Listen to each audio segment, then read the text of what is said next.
Assalamualaikum warahmatullahi wabarakatuh. Salam sejahtera bagi kita semua. Shalom.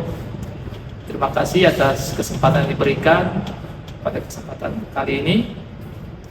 Sebelumnya, perkenalkan, nama saya Hempri Putuhena. Saya merupakan salah satu dosen jurusan akuntansi di Universitas Patimura, khususnya di Fakultas Ekonomi dan Bisnis. Video ini bertujuan untuk sebagai syarat untuk mengikuti seleksi sertifikasi dosen di tahun 2025. Pada kesempatan kali ini, mata kuliah yang akan saya jelaskan ialah mata kuliah akuntansi manajemen. Secara spesifik pada subtopik yaitu biaya berbasis aktivitas atau activity based costing. Pada mata kuliah ini dijelaskan bagaimana peran informasi biaya dapat digunakan oleh entitas untuk pengambilan keputusan terkait dengan penentuan harga jual, sehingga perusahaan bisa mengambil keputusan menjadi jauh lebih baik. Kemudian pada mata kuliah ini, metode pembelajaran yang saya lakukan ialah dengan metode delivery, interaction, dan juga assessment. Pada mata kuliah ini terdiri dari 16 pertemuan, 14 pertemuan tatap muka, dan 2 pertemuan untuk ujian akhir semester maupun juga ujian tengah semester. CPL dan sub CPNK pada mata kuliah ini ialah untuk CPL itu mahasiswa mampu untuk menyajikan informasi biaya untuk pengambilan keputusan jangka pendek. Sedangkan untuk CPNK ialah mahasiswa mampu untuk menghitung biaya berbasis aktivitas dan juga mahasiswa mampu membandingkan penerapan biaya berbasis aktivitas dengan metode konvensional dan juga mampu untuk mengimplementasikan biaya berbasis aktivitas untuk kehidupan sehari-hari dan khususnya dalam dunia pekerjaan. Kemudian untuk dalam proses penilaian pada mahasiswa, komponen penilaiannya itu ialah 35% untuk UAS, 30% untuk UTS, 20% untuk tugas, dan juga 15% untuk partisipasi atau kehadiran. Berikut ini saya akan sampaikan atau saya akan tampilkan video pembelajaran yang saya lakukan di kelas untuk mata kuliah akuntansi manajemen. Assalamualaikum warahmatullahi wabarakatuh. Salam sejahtera bagi kita semua. Shalom. Baik, terima kasih atas waktu yang rekan-rekan ruangkan pada hari ini. Ya, pada hari ini perkuliahan kita saya melanjutkan materi yang saya jelaskan minggu lalu. Ya, minggu lalu itu kita berbicara tentang definisi dari biaya dan perilaku tentang biaya, ya kan? Nah, mungkin setelah perkuliahan minggu lalu, mungkin adakah yang bisa mengulang sedikit ya pembelajaran apa yang rekan-rekan pahami tentang definisi atau makna dari biaya?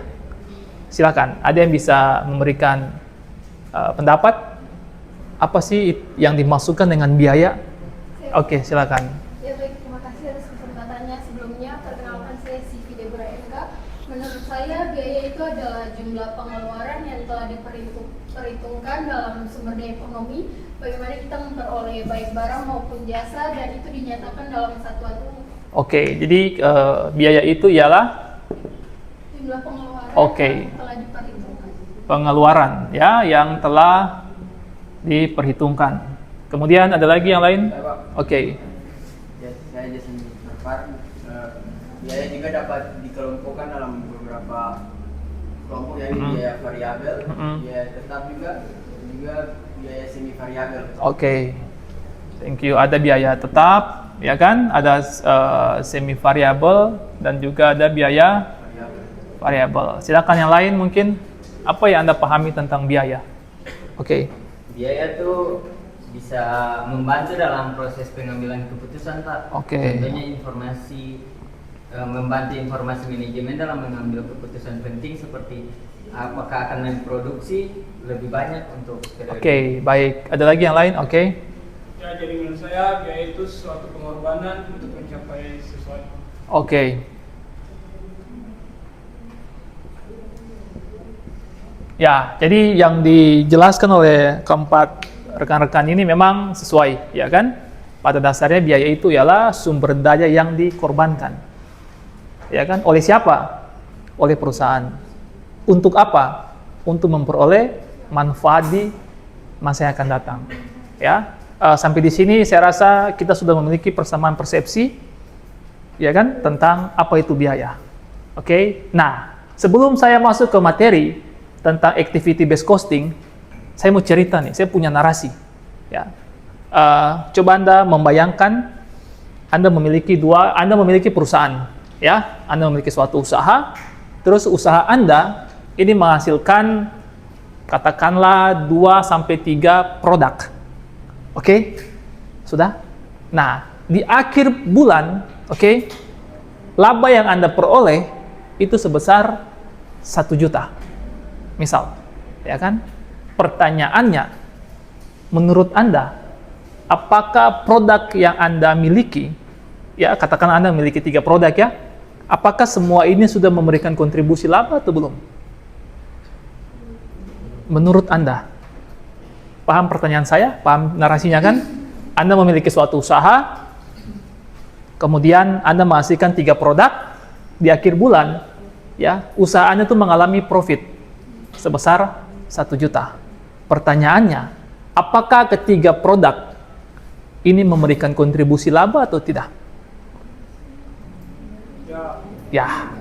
Bagaimana Anda bisa mengetahui ada kontribusi laba? Mungkin dari dia punya ketiga produk itu dia jual, lalu keuntungannya itu dia pakai sebagai laba. Oke. Ada lagi yang lain? Oke.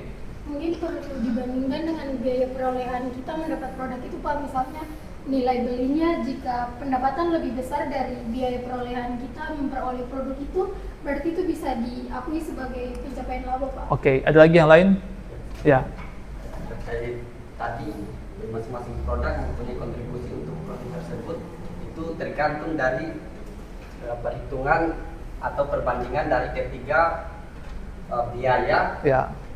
dari perolehan atau faktor produksi untuk memperoleh suatu barang tersebut, Pak. Oke, baik ya. Pada dasarnya yang tadi ketiga rekan kita sudah sampaikan bahwa ada menjelaskan tentang biaya. Oke. Apakah profit dari usaha Anda sudah mencerminkan bahwa ketiga produk ini profit atau belum? Itu belum tahu. Apa yang harus kita lakukan? Kita menghitung dia punya cost-nya. Iya kan? Kan untuk memperoleh laba itu kan harus Anda bandingkan antara pendapatan dan biaya. Pendapatan dengan mudah Anda bisa tentukan. Kenapa? Ada harga. Ya kan? Jelas harganya. Ada quantity. Oke? Jumlah yang Anda produksikan. Ketemu pendapatan. Nah, yang menjadi masalah ialah persoalannya ini masalah biaya. Apakah biaya itu sudah sesuai atau tidak? Nah, itu yang akan kita bahas tentang biaya berbasis aktivitas, atau kita bisa menentukan bagaimana kita bisa menentukan biaya satuan itu dengan metode biaya berbasis aktivitas atau activity based costing. Ya, mungkin dari antara rekan-rekan ada yang sudah pernah mendengar apa itu ABC atau activity based costing, atau ada yang baru pertama kali mendengar? Ya, oke. Activity based costing atau biaya berbasis aktivitas ini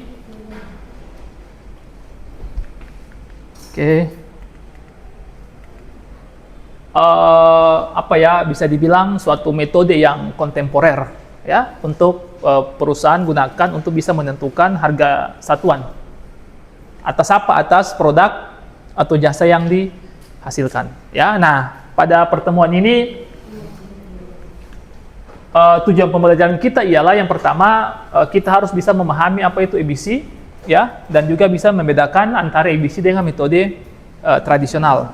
Kemudian kita bisa membebankan biaya ke kumpulan biaya atau cost pool ya. Kemudian kita juga harus bisa menghitung tarif aktivitas dalam setiap cost poolnya.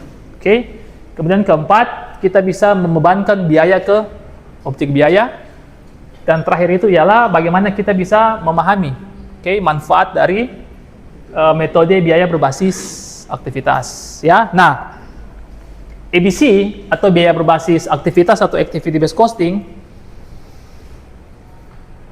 itu merupakan suatu metode yang bisa dibilang update, ya, yang cukup akurat untuk kita bisa membebankan biaya ke produk.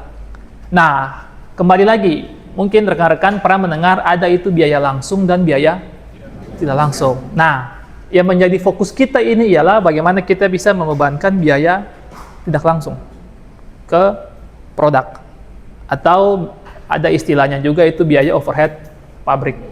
Nah, kalau biaya bahan baku itu kan Anda bisa telusuri secara langsung. Sedangkan kalau biaya tenaga kerja langsung, itu juga bisa ditelusuri secara langsung. Nah, yang menjadi masalah itu ialah dengan BOP ini. Bagaimana cara kita membebankan biaya bersama ini ke setiap produk? Contohnya begini. Anda sewa gedung, oke? 2 lantai, ya. Di 2 lantai itu Anda punya 3 produk, Anda jual 2-3 produk. Oke. Nah, di dalam gedung itu ada 2-3 ruangan, oke, yang digunakan untuk menghasilkan 2 atau 3 produk tersebut. Ya, paham ya? Pertanyaan saya, bagaimana Anda bisa mengalokasikan biaya sewa 1 bulan itu misalnya 1 juta, terus biaya 1 juta ini berapa yang dikonsumsi untuk produk A, berapa yang dikonsumsi untuk produk B, dan berapa yang dikonsumsi untuk produk C. Menurut Anda sulit atau tidak Anda dalam mengalokasikan biaya 1 juta itu? Apakah Anda bisa bilang, oh ya sudah, kita ada biaya 1 juta, kita bagi 3 saja. Apakah cukup? Atau ya sudah, karena ada 3 produk, ya sudah kita bagi 3, atau nanti produk A dikasih beban 40%, produk B 40%, produk C 20%. Apakah seperti itu? Tidak. Nah, kalau Anda dengan konsep yang seperti itu Anda masih gunakan pembebanan biaya basisnya itu ialah dengan cara tradisional. Ada kebijakan di situ. Atau juga bisa juga Anda lakukannya begini. Ada biaya 1 juta. Ketika Anda lihat dari Anda punya penjualan, oh, penjualan produk A ini dia 50% lebih banyak dari produk B dan C. Berarti 1 juta itu Anda alokasikan saja. Oh, karena produk A ini dia penjualannya banyak, berarti kita alokasikan ke produk A. Ya kan? Atau produk C karena penjualannya hanya 10%, ya sudah, 1 juta ini 10%-nya kita alokasikan ke produk C. Itu yang tidak tepat. Ya, nah, yang tepat itu seperti apa ya? Kita harus gunakan metode ABC ini. Ya, yang mana kita harus lihat berapa aktivitas yang terjadi dalam menghasilkan setiap produk. Ya kan? Kemudian kita juga bisa melihat berapa sih biayanya untuk setiap aktivitas itu. Nah, itu yang akan kita bahas di dalam metode ABC, ya. Mungkin sampai sini ada pertanyaan, silakan Bapak Ibu. Apakah kelihatan? Ya, jadi pada dasarnya itu ialah kita bisa mengalokasikan biaya manufaktur dan non manufaktur. Ya, kalau biaya direct cost dan juga indirect cost itu tidak menjadi masalah. Oke, yang menjadi masalah ialah bagaimana kita bisa mengalokasikan biaya overhead. Nah, caranya seperti apa ya dengan metode ABC ini? Ya.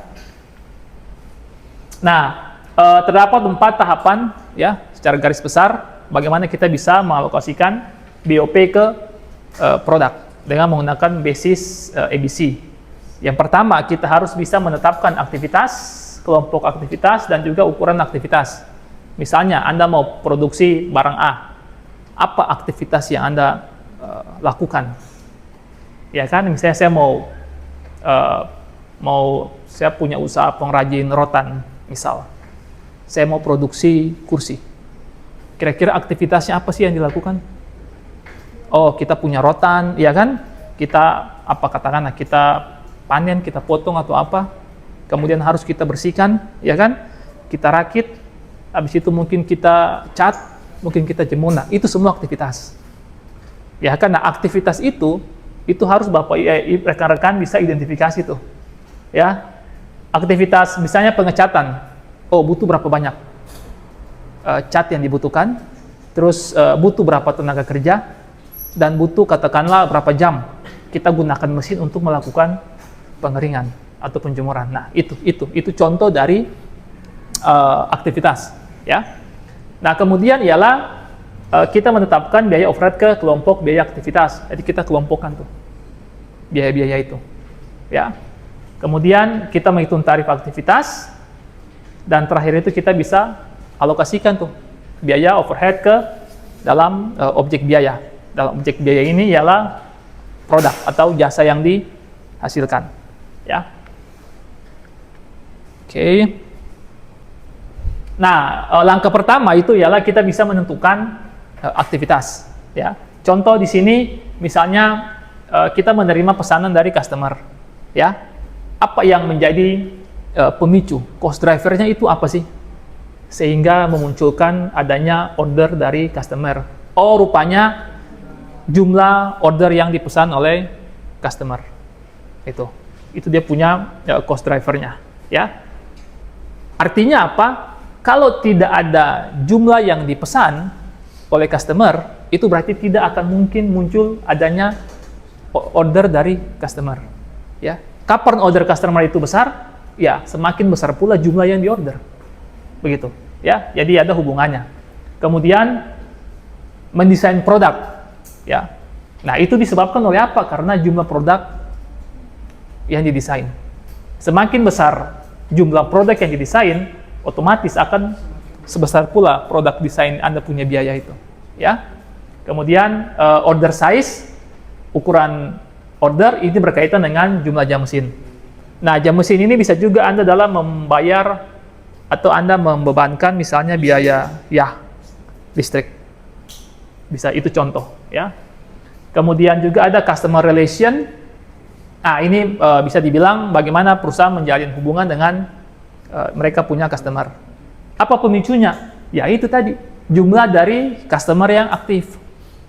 Kalau customer itu diaktif melakukan pembelian, penawaran, ya otomatis perusahaan dia akan melakukan semakin banyak pula dia punya hubungan dengan customer, ya kan? Nah, dan lain sebagainya. Misalnya juga Anda mau bayar tenaga kerja. Apa cost drivernya apa kira-kira menurut Anda? Ya, jam kerja. Ya kan? Misalnya Anda mau bayar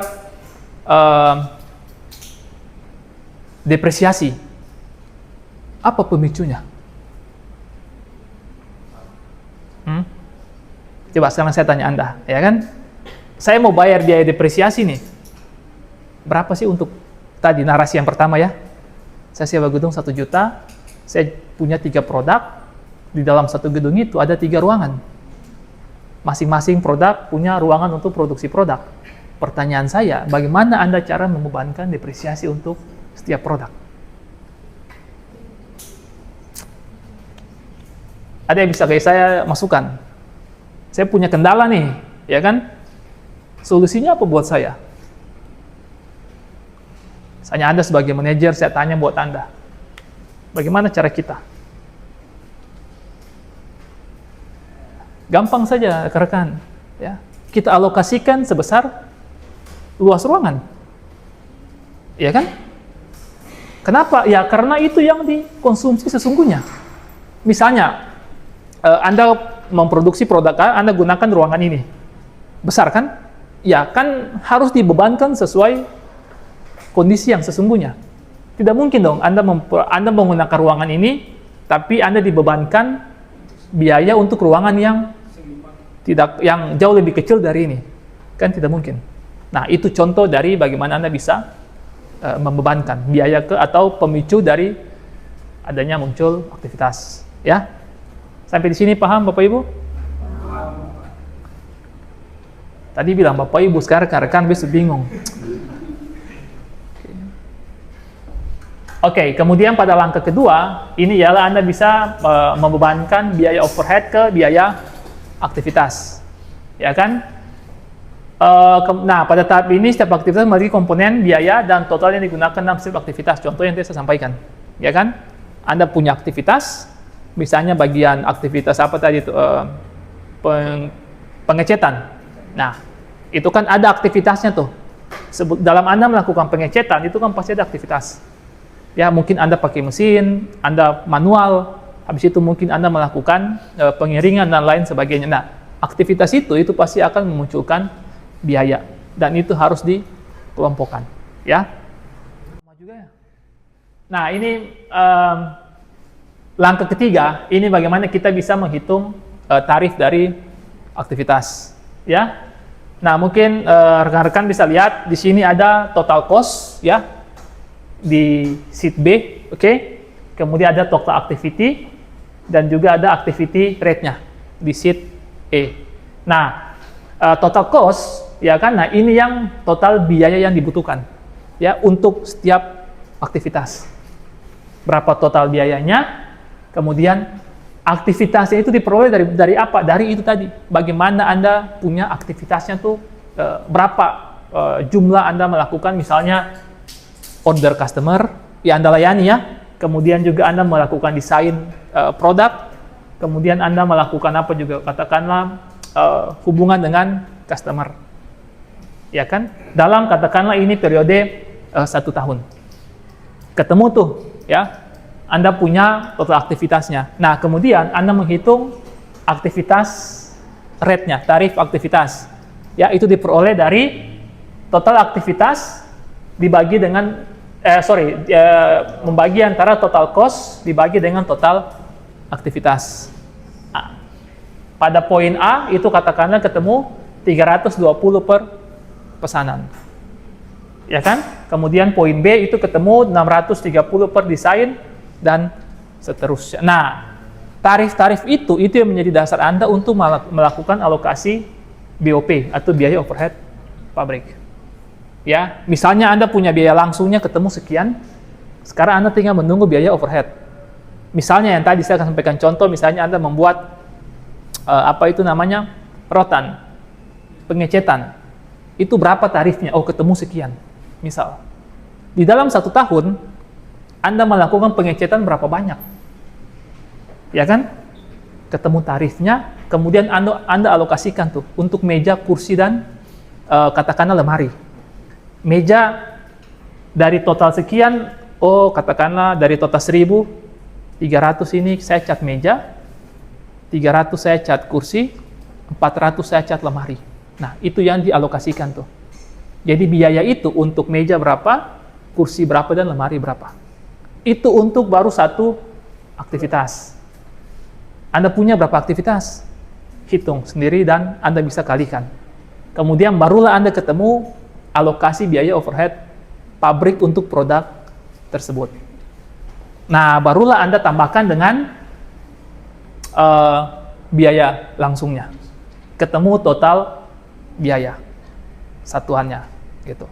Nah, kemudian membebankan objek biaya membebankan biaya overhead ke objek biaya. Nah, ini sama saja yang saya sampaikan. Ya kan? Di sini Anda punya biaya langsung, ya kan? Nah, di sini Anda punya biaya tidak langsung. Anda pecahkan dia per aktivitas.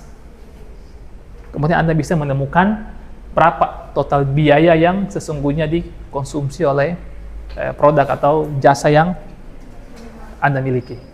Ya.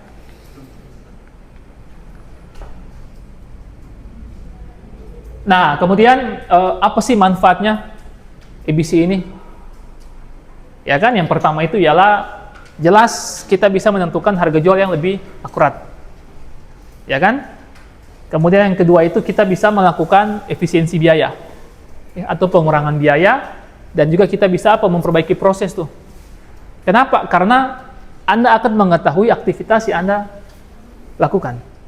Ya, ketika Anda tahu Anda punya aktivitas, kemudian Anda bisa lihat tuh mana aktivitas yang memang ya dia memiliki nilai tambah. Ya kan, mana yang tidak memiliki nilai tambah, dan mana aktivitas yang terjadi pemborosan. Jangan sampai Anda terjadi pemborosan tuh di mana? Ketika Anda melakukan atau Anda membersihkan rotan. Misalnya kalau ada aktivitas pembersihan rotan, nah jangan sampai Anda melakukan pemborosan di situ. Ya, karena memang dia tidak memberikan nilai tambah bagi pelanggan, ya. Kemudian yang terakhir itu ialah ada perencanaan menjadi lebih baik pasti. Penetapan harga dasarnya itu ialah bagaimana kita bisa mengetahui pembebanan biaya yang akurat. Ya, ketika tidak akurat, ya otomatis pengambilan keputusan Anda menjadi lebih buruk atau tidak sesuai dengan apa yang Anda inginkan. Ya, mungkin sampai sini ada pertanyaan, Bapak Ibu? Silakan. Silakan, ada yang mau bertanya? Apa saja terkait materi? Silakan, ada? Ya, silakan. Pak, sebelumnya terima kasih. Kenalkan, nama saya Indra Saleh. Di sini saya ingin bertanya, jika ada sebuah perusahaan yang menggunakan activity based costing dan menemukan bahwa sebagian besar overhead berasal dari aktivitas perbaikan, sekiranya tindakan manajerial apa yang bisa diambil, Pak? Oke.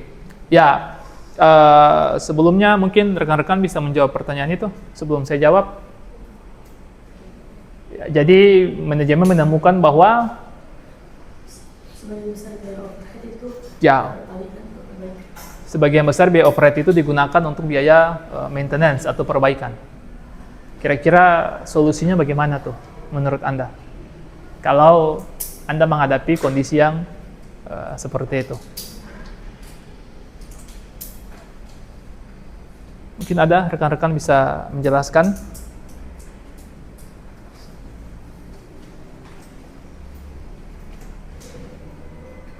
Ya, oke. Ya baik, sebelumnya saya ingin menjawab dulu. Ini kita main secara logis saja Pak. Ya. Soalnya ini terkait dengan perusahaan, terus ini dengan maintenance juga. Kalau memang contoh kita sebagai perusahaan melakukan produksi, dan yang notabene produksinya itu menggunakan mesin. Ya. Seharusnya perusahaan sudah harus berpikir dari awal bagaimana caranya agar ketika suatu hari mesin ini mengalami kendala, kita punya biaya yang sudah disiapkan untuk maintenance mesin tersebut. Nah, itu kita dapat dari mana? Bisa kita sisihkan sedikit dari mungkin laba penjualan dari produk tersebut, di mana itu untuk menjadi suatu biaya yang siap siaga untuk mengatasi jika kedepannya nanti terjadi kerusakan pada mesin tersebut, sehingga ketika di maintenance itu tidak akan mempengaruhi biaya yang sudah ditetapkan untuk melakukan produksi suatu produk. Oke, terima kasih. Ada lagi yang lain? Ya, pada dasarnya kita lihat lagi tuh.